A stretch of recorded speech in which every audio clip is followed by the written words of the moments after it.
Hello guys, j'espère que vous allez bien. Bienvenue chez La Doua. It's about everything. The talk we need to have. Ok, j'ai mon autre chaîne, faut que j'ai tellement de sujets que je dois ramener sur l'autre chaîne, fait que je vais pouvoir me trouver des temps pour les faire. Et surtout, c'est même pas du temps que je vais trouver pour refaire, c'est trouver l'énergie, on va le dire comme ça. Et oui, Doua a besoin d'énergie. Donnez-lui des cœurs. On va lui des cœurs déjà. Ça va me donner un petit peu d'énergie. Et peut-être c'est l'hiver, je suis tannée de l'hiver, on va pas se mentir. Mais là, on va parler justement de un nouveau podcast qui est arrivé, qui vient d'être lancé, de notre fameux Benny Blanco. On se dit, mais ouais, c'est qui Benny Blanco? Même moi, je savais pas c'était qui, mais je voyais souvent son nom parce qu'il écrit, il produit de la musique, il a produit pour presque tout le monde. Benny Blanco, c'est le monsieur Gomez, le mari de Selena Gomez. Donc, en effet, la polémique en 2026 ne naît plus d'un scandale, elle naît d'un podcast. En effet. On sait, les podcasts, c'est la nouvelle ère de... Tu sais, maintenant, tout le monde fait des podcasts. Tu sais, avant, c'était juste les personnes random comme Doha qui prenaient leur caméra, qui parlaient un petit peu de tout. Les célébrités sont rentrées dans le jeu, venez prendre nos plates-bandes, là. Donc, c'est triste. Donc, bref, lui, cette semaine, Benny Blanco, il a lancé son nouveau podcast qui s'appelle Friends Keep Secret. Et une phrase suffit pour enflammer Internet. Vous entendez ce son? C'est le bruit d'une phrase qui va coûter cher. Tac, tac, tac, tac, tac, tac, tac. Un podcast, une question, un nom impossible à ignorer. Et en quelques secondes, Internet s'embrasse. Donc, c'est la meilleure façon. Tu sais, comment Benny Blanco, il connaît le show business. Il a dit, hey, bien sûr, je vais attirer l'attention, regarder mon podcast, je vais les choquer, je vais créer une polémique, bien entendu. Ce n'est pas un scandale judiciaire, ce n'est pas une révélation explosive, c'est une référence. Et en 2026, une référence suffit. Dans l'économie de l'attention, il n'y a pas de maladresse innocente. Il n'y a que visibilité, polarisation, amplification. Et ce type le sait très bien. Bienvenue dans l'ère où une phrase devient un business model. Et on regarde le tout ensemble, on va l'analyser. C'est ça qu'on va faire. On va faire un peu d'analyse. On en profite. On prend un moment de mettre des cœurs. Des petits cœurs mauves. Non, je vous ai dit mauve. Je n'aurais pas dû vous dire la couleur. Je vais laisser deviner. Voir si vous vous rappelez. Je vous laisse la possibilité de mettre des cœurs des deux couleurs que j'aime et de donner du boost à Doha. Et on y va, guys.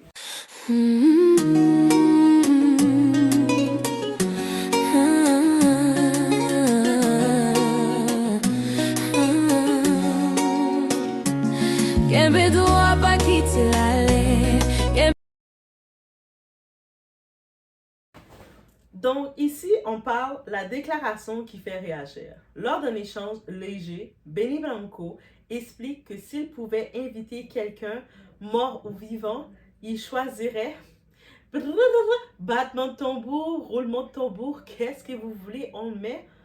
Il choisit qui?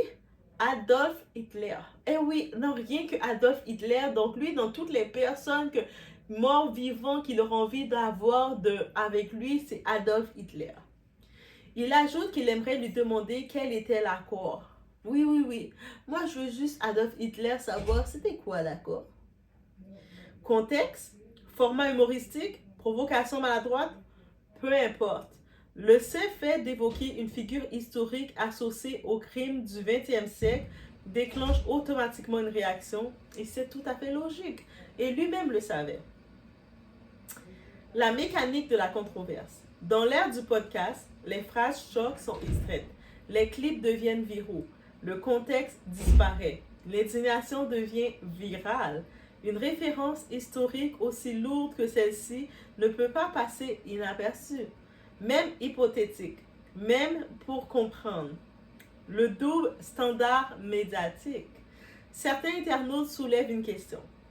Si une autre célébrité, par exemple, on sait, Justin Bieber ou sa femme Hailey Bieber sont toujours, n'importe quoi qu'ils font pas, le monde les cherche à les piquer. Le monde ne veut pas laisser mon Justin Bieber tranquille. Oui, Hailey Bieber, Justin Bieber, c'est notre Justin Bieber, ok? Le monde ne veut pas le laisser tranquille. Peu importe qu'il respire, qu'il a fermé vite la portière, qu'il a couru, peu importe qu'est-ce qu'il fait ou qu'est-ce qu'il ne fait pas, le monde sont toujours après lui. Imagine, Justin Bieber aurait jamais fait ça, aurait jamais dit des choses comme ça non plus. On connaît Justin Bieber, il est quelqu'un de cultivé, de propre. Il n'a pas besoin de faire ce genre de buzz polémique sale pour attirer l'attention. Désolé. Mais on sait que s'ils avaient tenu des propos similaires, la couverture aurait été plus intense. Elle aurait été énorme. Même TMZ en aurait parlé, même CNN aurait fait un reportage spécial pour en parler. Autre élément, les tabloïds ont récemment relayé des rumeurs autour de Selena Gomez et Benny Blanco, alors que d'autres interactions en ligne impliquant Justin Bieber ont suscité moins de titres. Cela soulève un débat classique. Les médias choisissent-ils leur angle selon la rentabilité narrative? Bien entendu, c'est ça. Mais pour le moment, ça ne me dérange pas qu'ils n'ont pas trop parlé de Justin Bieber parce qu'ils ont trop épuisé, harcelé. Ils se sont trop acharnés sur Justin Bieber et sa femme, là. Laissez-le tranquille avec le petit. Bref. La relation Selena-Benny. Selena Gomez a récemment partagé des moments personnels avec Benny Blanco. Le couple s'affiche publiquement, ce qui attire naturellement plus d'attention médiatique, mais l'attention amplifie aussi les maladresses. Quand on est associé à une superstar mondiale, chaque phrase devient plus lourde. Attention aux dérives aussi. Donc, on doit faire attention de distinguer une phrase controversée, une interprétation et les accusations qui peuvent en sortir.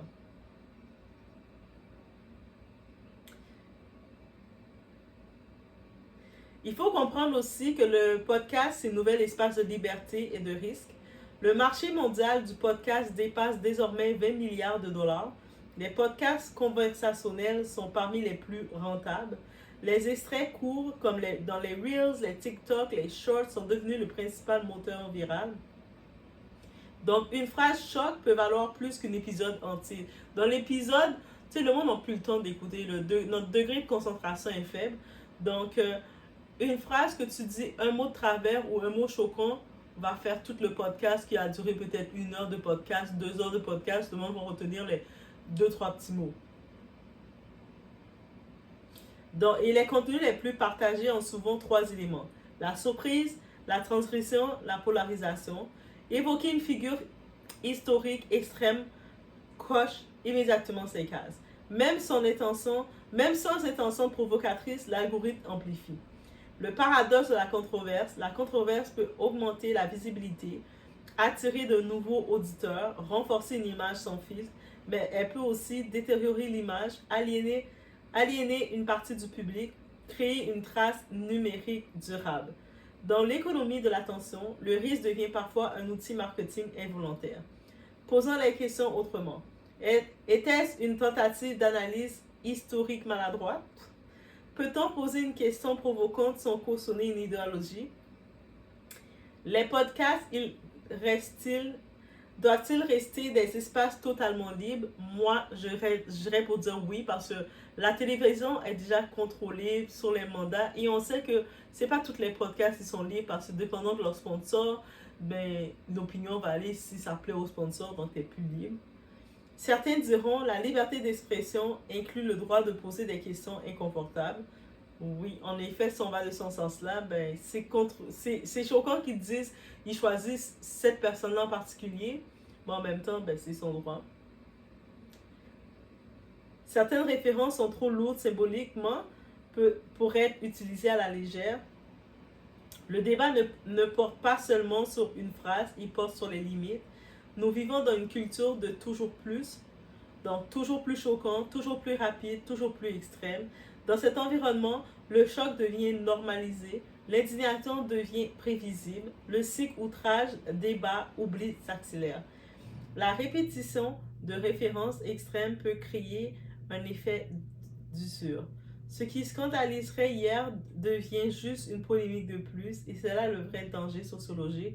Quand le choc cesse de choquer, le seuil collectif se déplace. Les podcasts sont devenus l'espace préféré des célébrités pour parler sans filtre. Et puis, c'est là qu'ils disent des choses. Je me rappelle dans l'un des podcasts de Offset, là, Offset, l'ex-mari de Cardi B, quand il disait dans le podcast, trop fier de lui, bah, moi, depuis le mariage, là, j'ai trompé plus de 50 fois, man. Yeah.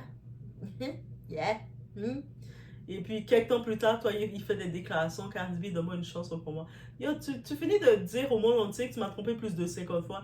Même si j'aurais voulu avoir le son de petit Sina, le son de petite d'espoir en l'amour, de désespérer de l'amour, je ne peux pas te reprendre. Tu m'as humilié là. Bref. Schéma récurrent, déclaration controversée, clip viral hors contexte, indignation massive, débat sur liberté d'expression, pic d'audience, retour au calme. C'est comme ça que ça fonctionne, le schéma. Et ça se répète. Ça se répète en boucle. L'exemple numéro 1, plateforme à forte audience. Certains animateurs ont déjà invité des figures controversées ou tenu des propos polarisants, ce qui a déclenché pression des sponsors, retrait temporaire de contenu, débat public sur responsabilité. Résultat, les audiences ont souvent augmenté après la polémique. Le cas de Karine Lemarchand, pourquoi penser qu'on l'a invité? Hein? Pour qu'elle crée la polémique. L'exemple 2. Humoristes et provocation. Plusieurs humoristes ont vu des extraits sortir de leur contexte créant appel au boycott, mobilisation en ligne, hausse de notoriété. La controverse agit comme un accélérateur. Les contenus controversés génèrent plus de 40 à 70% d'engagement moyen, des pics de recherche Google, hausse d'abonnement à court terme. La polémique est un multiplicateur de visibilité, mais elle peut fragiliser la marque sur le long terme.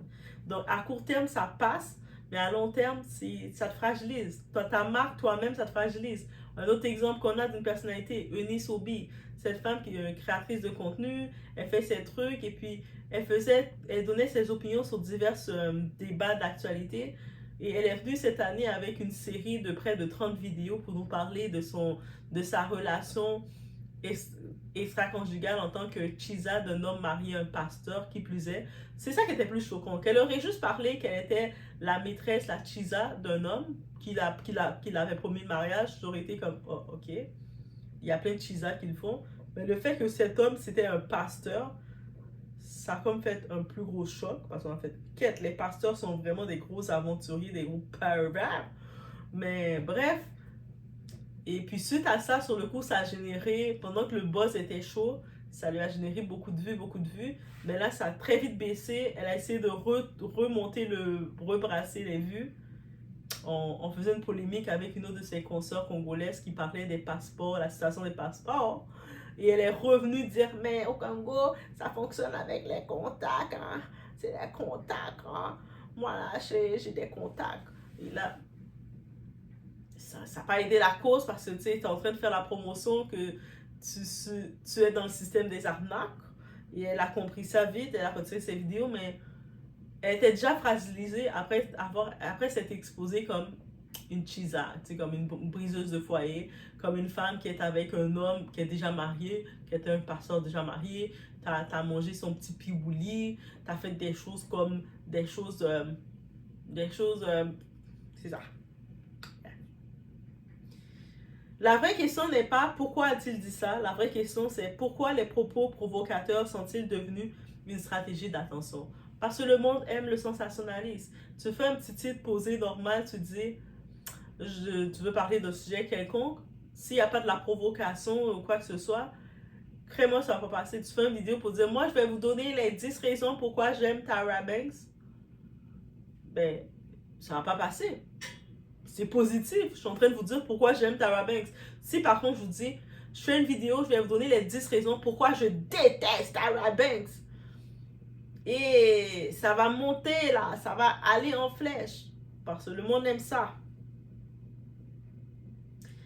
Dans l'économie du podcast, plus c'est choquant, plus ça circule. Mais toutes les références ne se valent pas. Évoquer certaines figures historiques, même par curiosité, ne serait jamais neutre.